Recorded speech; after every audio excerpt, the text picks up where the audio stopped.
Kebakaran depo Pertamina Pelumpang menyisakan cerita duka dari Tanah Merah. Sebagian warga tidak bisa pulang lantaran tempat tinggal mereka habis terbakar. Sementara sebagian lainnya masih takut untuk pulang meski rumah mereka tidak terdampak parah. Tragedi yang merenggut 19 korban jiwa ini sepatutnya menjadi bahan refleksi dari banyak pihak, baik dari PT Pertamina, warga setempat hingga pejabat publik.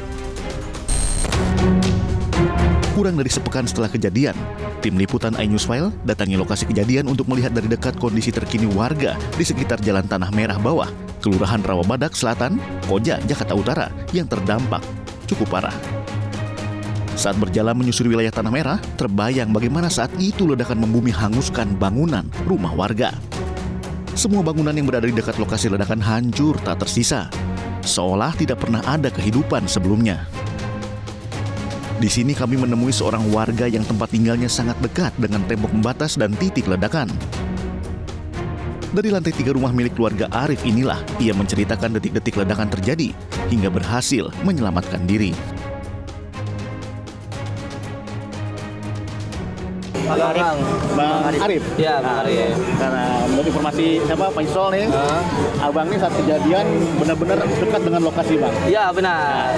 Bisa diceritakan bang, waktu itu seperti apa bang kejadian awal mulanya bang? Awal mulanya ini sekitar jam 7 lewat, pasnya saya kurang tahu ya. Itu setelah petir besar, 5-7 menit itu ada bunyi suara kayak suara gangsing kencang gitu. Setelah lama keluar asap, bocor keluar asap putih, nggak lama keluar hitam. Tapi pas lagi putih ke hitam itu saya kabur ke arah STM Walang Jaya. Nah pas kebetulan di STM Walang Jaya RSCDIA itu terjadi dentuman kencang gitu.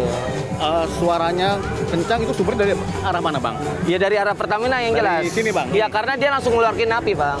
Ini kan pipa nih gosong-gosong. Ya. Ini sumber ledakan atau apa nih bang? Udah pasti sumber ledakan.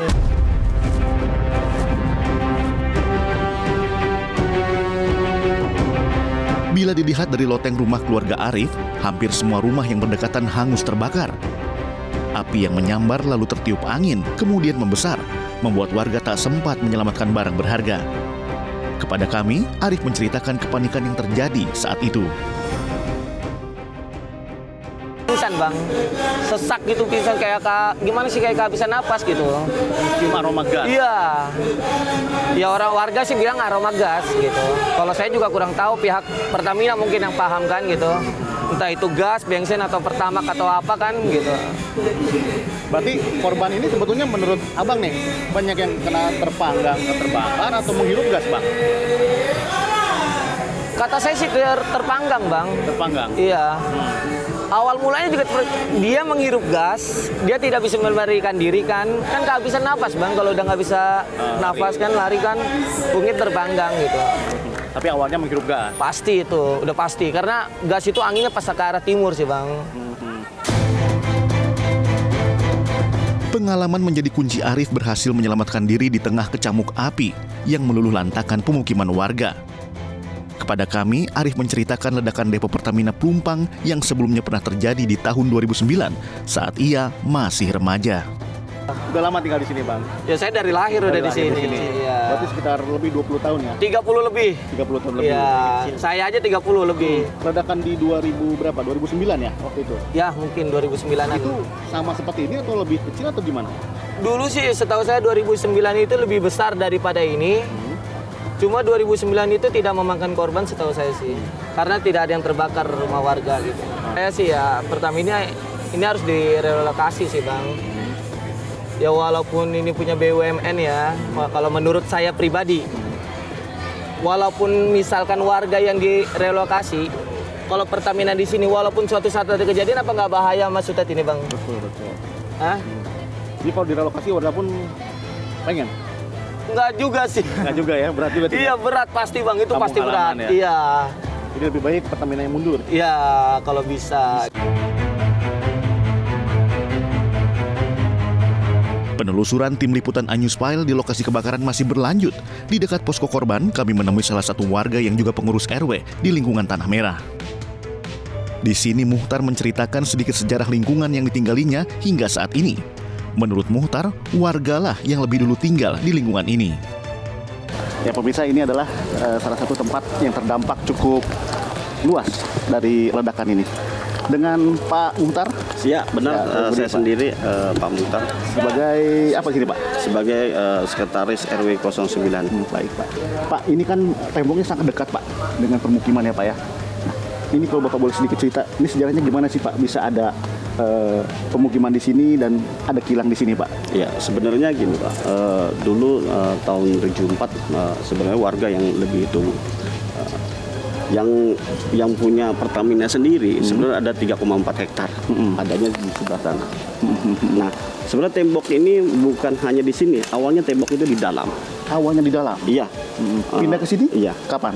Ini berproses ya, karena memang 3,4 hektar sekarang menjadi 80 hektar. Artinya mereka bergeser. Sebenarnya mereka adanya di dalam, bukan di sini sebenarnya. Dan warga sudah lebih dulu tinggal di sini. Betul, warga lebih dulu tinggal di lokasi. Jadi tembok yang bergeser akhirnya dempet dengan warga. Mau tidak mau, makanya Depok bergeser terus akhirnya nempel dong otomatis secara ini. Kepada kami, Muhtar mengatakan, dengan berbagai pertimbangan, warga yang ada di lingkungannya memilih untuk tetap bertahan dan bermukim di tempat ini. Warga sadar Pak ya di sini bahwa ini berbahaya tinggal di sini. Ya, mau.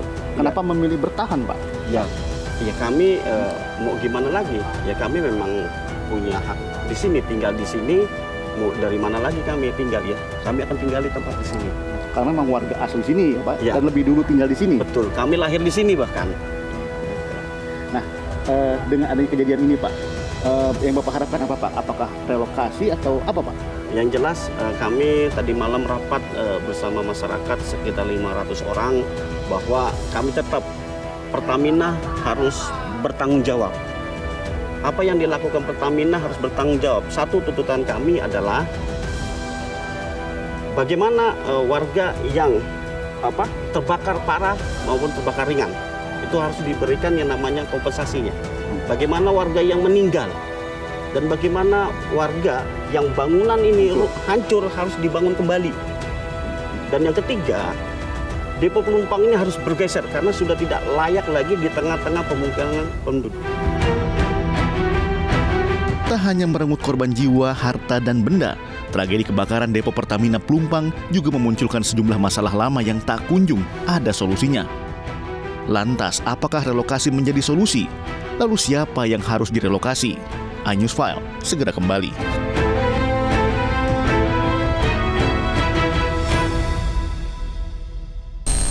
Jangan dibalik ya. Jangan dibalik. Ini kalian jangan dibalik-balik.